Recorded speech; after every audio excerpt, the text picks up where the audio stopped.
Well, I'm getting ready to watch a video. Really? What? Oh, just some scary movie. You like scary movies? Uh-huh. What's your favorite scary movie? I don't know. You have to have a favorite. What comes to mind? Is Tamara here? No. No, you got the wrong house.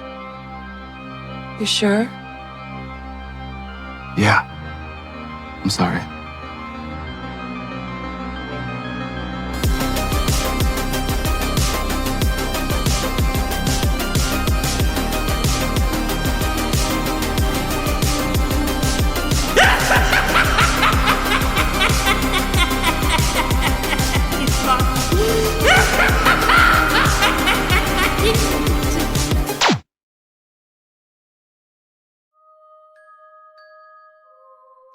Here we go, baby. Never hike alone. Man, last time I saw this movie, I had just gotten a beard like the girl from the magazine. I legit forgot this came out in 2017, bro. When I saw that, my heart fell into my ass. I remember liking this movie back then, and I was really expecting the quality of this movie to be, simply the quality of a free movie, like, honestly. You can't blame me for thinking this. Like, back then, my sense of cool was, I don't even know. I spent most of my time still grinding Black Ops 3 Zombies because the Chronicles DLC had come out the same year. It's like, what the hell am I talking about, bro? We're watching Never Hike Alone. What the fuck? What?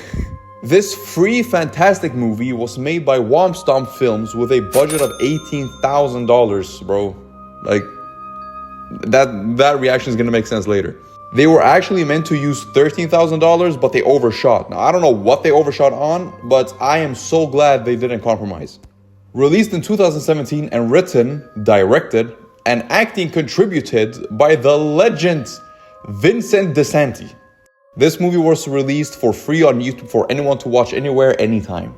We follow a hiker vlogger called Kyle and his multi-use shovel. It's a straightforward plot, except for noticing that Kyle might be doing this hike for a reason he hasn't mentioned immediately.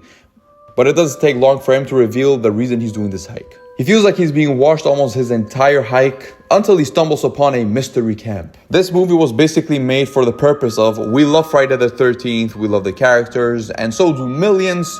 So we made this movie because you guys can't make a good Friday the 13th anymore if you're ever even going to decide to make one again. And make a good nostalgia-pulling movie they did. The amount of references to the OGs are incredible, at least some of what I found. There might be more I missed, but I was happy. I also want to say special thanks to the Womp Stomp team after we DM'd them. First of all, they responded quickly and they were really cool in the response. They allowed us direct permission to talk about this movie and we are so grateful for it. So thanks again.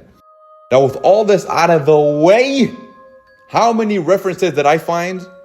How does Jason look under that mask? And does Kyle survive? Let's get to the movie.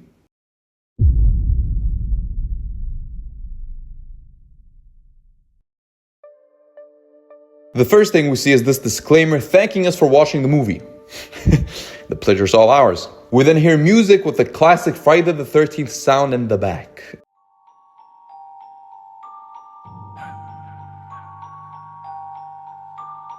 And a classic as shit straight from the 80s title. Love it.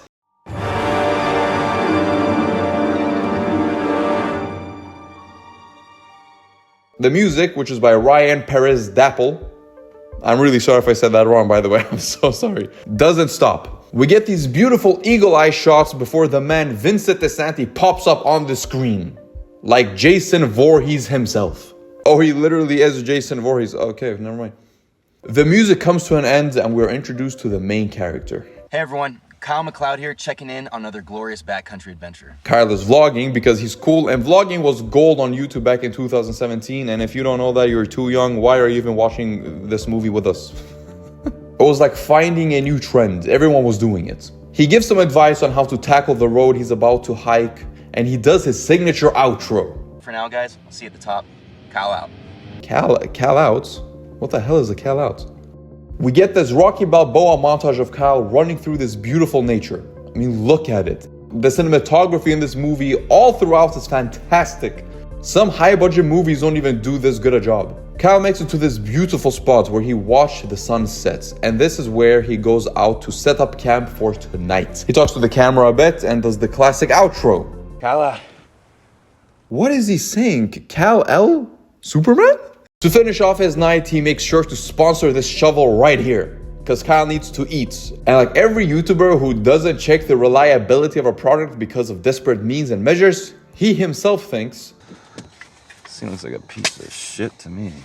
when he reads what he needs to say about the shovel. Kyle gets the lines memorized and starts his vlog again when some dogs want in on the shovel money. Kyle listens carefully and makes a remark that there are coyotes before something happens to them, from what we hear. And Kyle goes, screw this, let me sleep this away. It's a beautiful new day and Kyle finds a trail which is not marked on the map. So obviously Kyle wants to be the first to discover it. Honestly, I don't understand people like this. I just want to say, like, side note, you're alone in the forest with no cell service. Why the hell would you want to go down a path where a kangaroo can come and box your head off? It doesn't make sense. He does a classic outro again.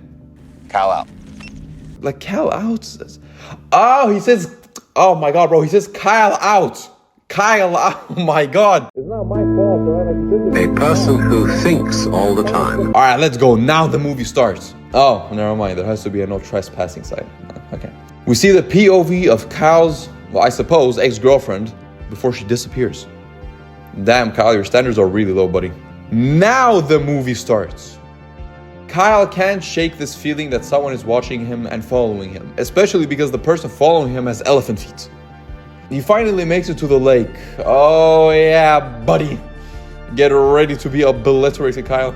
The shovel comes to use and Kyle stumbles across a wooden plank on the ground. It's a sign which says, oh yeah, baby. Kyle seems to know what that sign means and he immediately goes to find some cabins. Everything is trashed and he finds a ribbon by a shower covered in ketchup. This is a throwback to the older movies, specifically to Marcy when she got an axe to the face. I love these references, bro. Like, I just want to say, stop playing with our nostalgia, please. He makes it into this massive room, pokes around the fireplace, and gets an animal which jumps head first. Yeah, jumps head first towards him. Turns out this animal is an animal which Kyle got rid of earlier. He sees another ribbon, which refers to Christie's stomach poke from the earlier movies. Kyle takes camp within the massive room and runs down the backstory of the OG movies. Kyle, then the following morning, flexes that he's the first in 30 years to explore this demonic-ass camp, and he finds another ribbon. He says that these are ribbons from earlier crime scenes. This one specifically is from the first movie where Jack got an arrow through the neck. He keeps walking through this godforsaken cabin until this door catches his attention on the second floor. Well, the second floor? Yeah, it's a door on the second floor. I'll let Kyle explain what this door is about. Whoa, just a door to nowhere. You don't see these every day. Back in the day, they used to use these to lift heavy shit on the second floor. Nowadays, it just looks like an easy way to break your neck if you don't watch your step. Kyle keeps then slowly, for some reason, kind of hunched-backed, walk through this cabin until he gets to this room, reads this message, and finds Jason's mom. I'm actually glad they did this. It looks pretty nasty. Obviously, he gets startled and gets up before Jason grabs him from the back like a creep. We get this POV shot from his camera, which, by the way, I love these shots, before Kyle Sparta kicks the door on the second floor and then jumps out like an action star.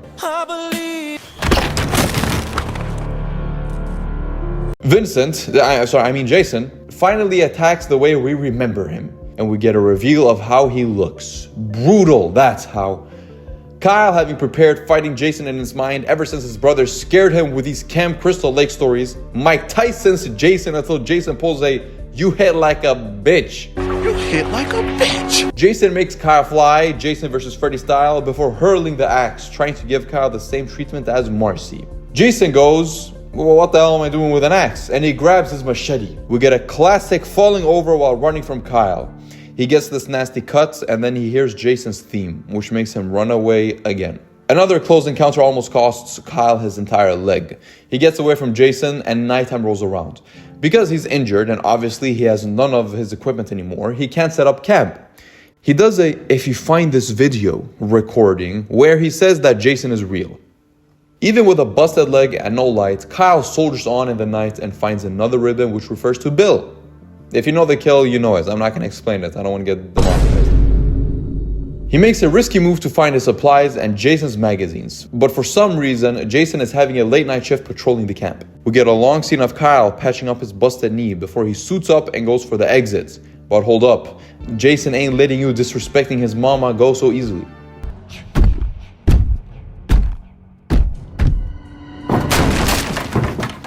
Holy camole, Vincent is strong for flipping that prop. This scene is pretty scary though, I'm not gonna lie. Kyle watches Jason from his hiding place, and then Jason becomes Batman. And jump scare! Jason is not messing around anymore. He doesn't give Kyle a chance to damage him, and instead Jason flips Kyle like a roasted chicken at a kebab shop. Kyle still gets up, hits Jason with a chair, and Jason does a... You hit like a bitch. Kyle gets slam dunked and becomes unconscious, giving Jason some time to grab his machete. But when he turns around, Kyle pulls a Superman. Because remember, Kal-El. A person who thinks all the time. Kyle tries running, but Jason pops up, and now Kyle is going to truly try out his multifunctional tool. What praise he's going to give this shovel if it saves his life? If he can even get a hit in. Ah, there you go, Kyle. Jason obviously gets the upper hand. The shovel flies away, so the sponsorship is dead, I guess. And Jason slashes Kyle's arm. Kyle rebuttals with a very nice response. A rock to the face, which makes Jason's mask fly off, revealing that hideous face. What happened, Vincent? Goddamn, like... Holy shit. That rock to the face fucking disfigured you guys.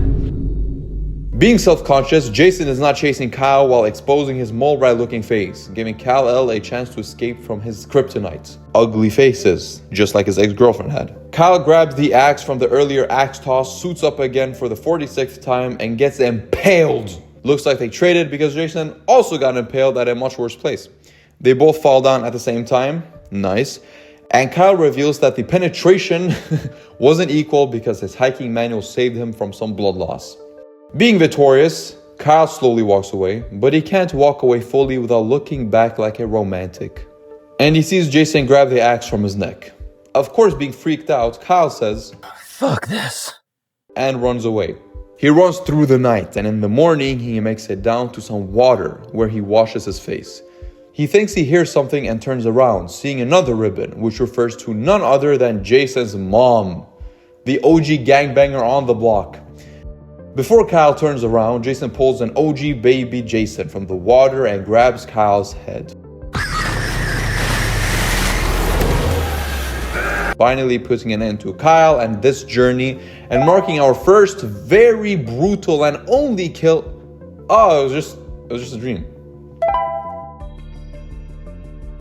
Wait, was this whole thing a dream? Well, probably not, because Axel's holding one of Jason's, now Kyle's, and now Axel's magazines. Axel lives up to the spirit of the 80s when he says, Look at the beard on that vagina. Woo. Right before Kyle tries getting up. Kyle already has PTSD from what he just went through, and he tries warning them before Jason opens the doors. Oh, never mind, it's just another OG. It's Tommy. Tommy is back because he was the main man back in the day. Still looks just as young here, bro.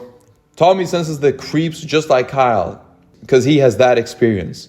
The girl says, What's up? I think there might be someone else in the forest.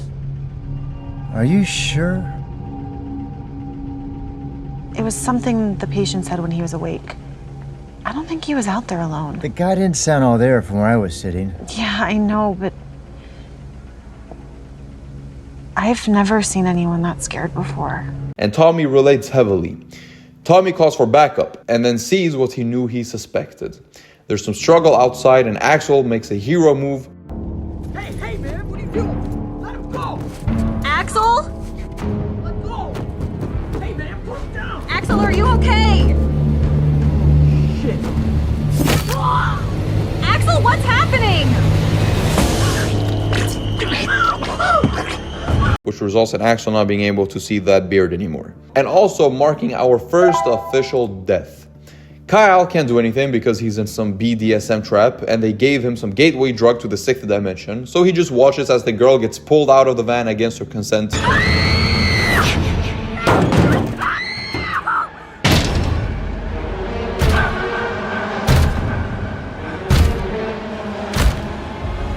marking our second death of the movie. Axe also very kindly hands Jason the axe to finally finish Kyle for trespassing when it's clearly stated not to, before Tommy, the legend, gives us a one-liner. Hey, maggot head! Remember me, asshole? Hang on, kid!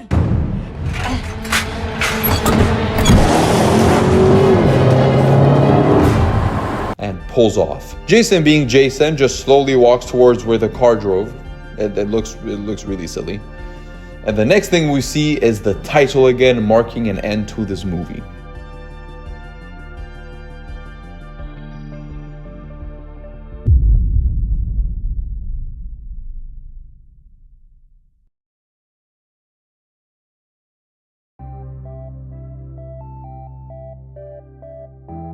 You know, it's not every day a movie from the past surprises you by surpassing expectations. I knew going into this that the budget was low, that there weren't that many actors, and that this was fan-made.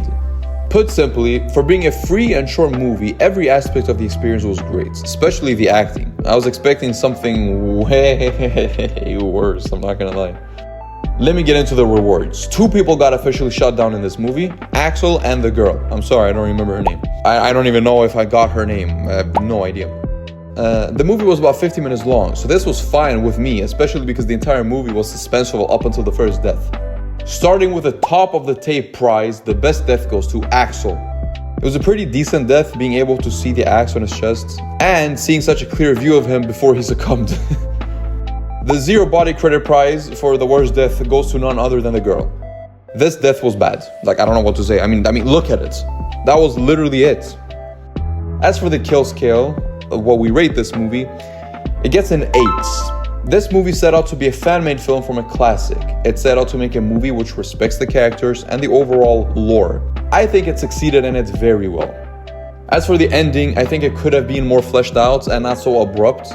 And the pacing in some scenes, like Kyle patching up his leg or Kyle listening for the coyotes earlier in the movie, could have been better, which is why we didn't opt for a 10.